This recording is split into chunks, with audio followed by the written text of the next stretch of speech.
आपको क्या हुआ है? बिल को मारने की कोशिश आपने की? दर्शन, आपकी वजह से जेल में?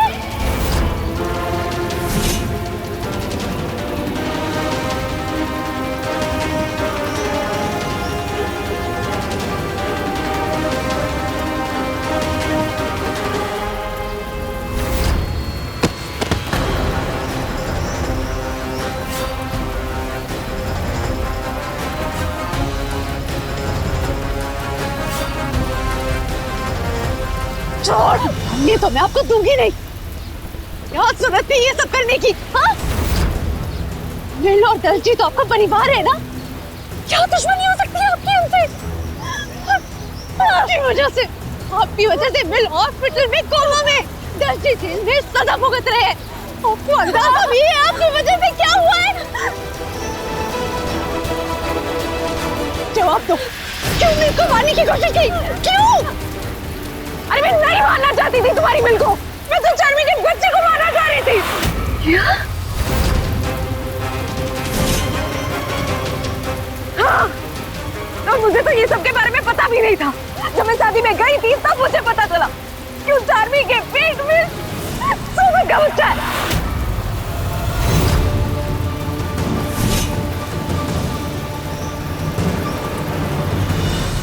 देख विपुल, राजवी की भी तो कोई मजबूरी है ना। मैं जानता हूं वो अंदर से कितनी टूटी हुई है। इस वक्त उसे हमारे साथ की सख्त जरूरत है। और ये बात कि चार्मी के पेट में शोभित का बच्चा है किसी भी तरह से बाहर नहीं निकलनी चाहिए।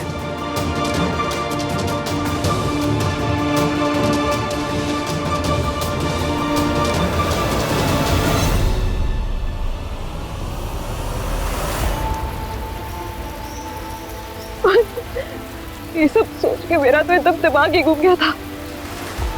पर फिर मैंने सोचा कि चार्मी की शादी तो दर्श भाई से हो रही है, तो मुझे घबराने की क्या जरूरत है? तभी मुझे चलका ये चार्मी अपने बच्चे के वजह से दर्श भाई के साथ ऐसे जल्दबाजी में शादी कर दी। लेकिन वापस काली बिल्ली बनकर तुझे मेरी खुशियों का रास्ता काटना ही था ना? हाँ? हमेशा हमेशा मेरी खुशियों को ना तेरी नजर लग जाती है। तेरी वजह से आज हम उस घर में नहीं है। तेरी वजह से शादी के दिन भी सारी सच्चाई बाहर आ गई। वापस चार्मी वो खजूर का बीज बनकर मेरे गले में फिर से अटक गई। कितना भुगतूं मैं? कितना भुगतूं मैं? मैं भी तो इंसान हूँ ना।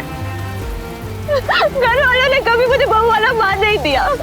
शोभित ने कभी मुझे बच्ची वाला प्यार नहीं दिया। अरे बहुत बड़ी बड़ी बातें करते हैं यार शोभित, बहुत बड़ी बड़ी बातें कि तुझे ना हमेशा बहुत खुश रखूंगा मैं। मुझे पता है शोभित के दिल में आज भी चार्मी है, लेकिन मेरे दिल में पहले से उस चार्मी के लिए उबलता हुआ लावा है, लावा।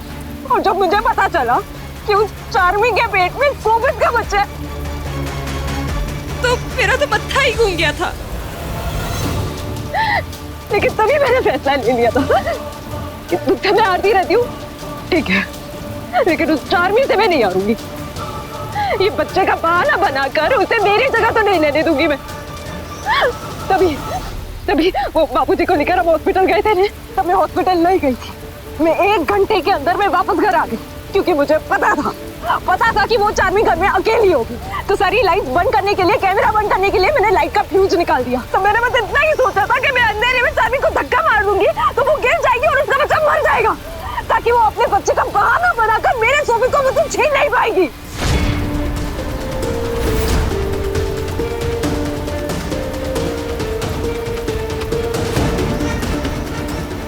इसका मतलब गुन घर पे मुझ पर हमला करने आई थी। गुनबिन, आप इस हद तक गिर सकती है?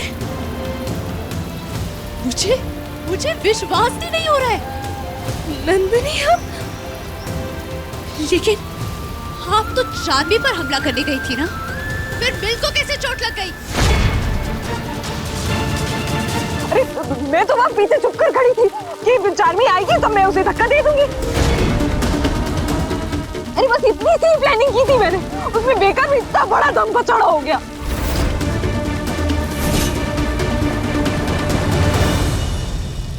कुछ कुछ मत बोलिए आप, कुछ मत बोलिए आप, कुछ नहीं सुनना है मुझे। सही कहा था दर्श ने, वचन ना निभाना आप लोगों का रिवाज है। चार्मी, वादा किया था या नहीं? किया था ना वादा? कहा था ना आपने कि मेरा बच्चा अब आपकी जिम्मेदारी है?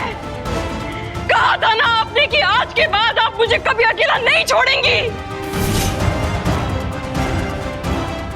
मैं भी कितनी बेवकूफ थी जो आपकी बातों में आकर सबके सामने नंदनी बनने को तैयार हो गई।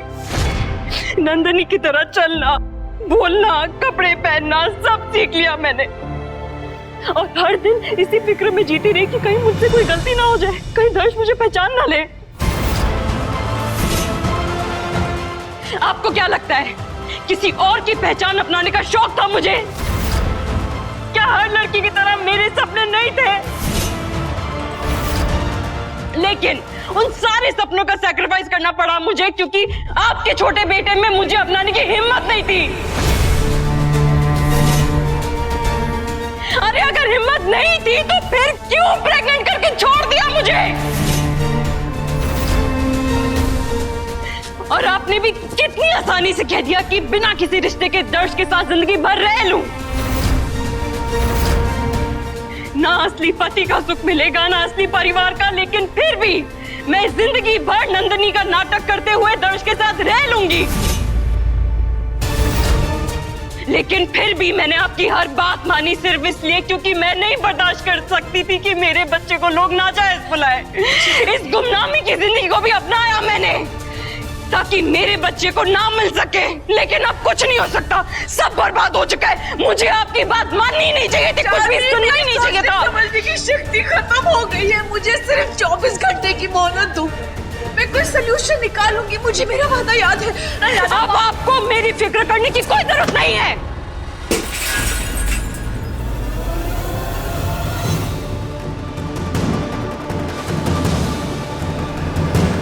चार्मी, चार्मी तुम बहुत गुस्सा हो, तुम शांत हो जाओ। अपने लिए ना सही अपने बच्चे के लिए शांत हो जाओ। नहीं रहूंगी शांत, नहीं रहूंगी शांत। क्या कर लेंगी आप? और आप मेरे बच्चे का तो नाम तक मत लीजिए। और एक वादा मैं आपसे करती हूँ राजवी आंटी, आप मेरे बच्चे का चेहरा कभी नहीं देखेंगी, कभी नहीं। चार्मी, तुम बहुत गुस्से में हो, तुम्हारा गुस्सा जायज है, लेकिन गुस्से में कोई भी चीज का सलूशन नहीं निकलता। प्लीज मेरी बात बोल रही है मुझसे। चार्मी,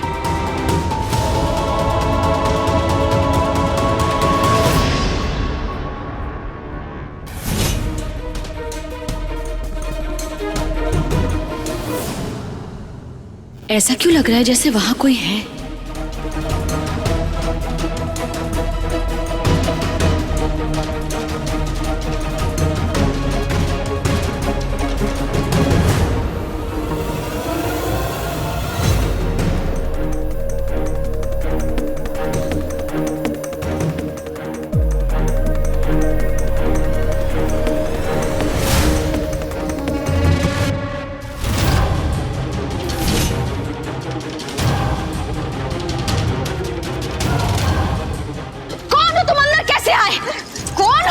सिक्योरिटी!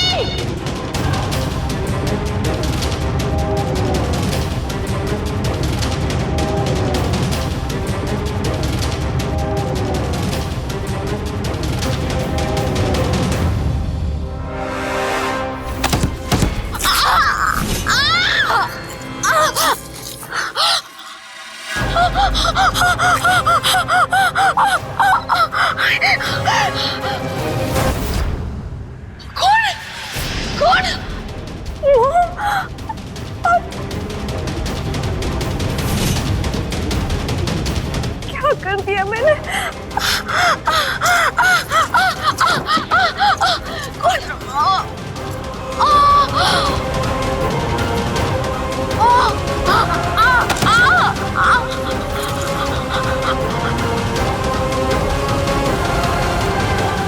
आपकी नजरों ने समझा।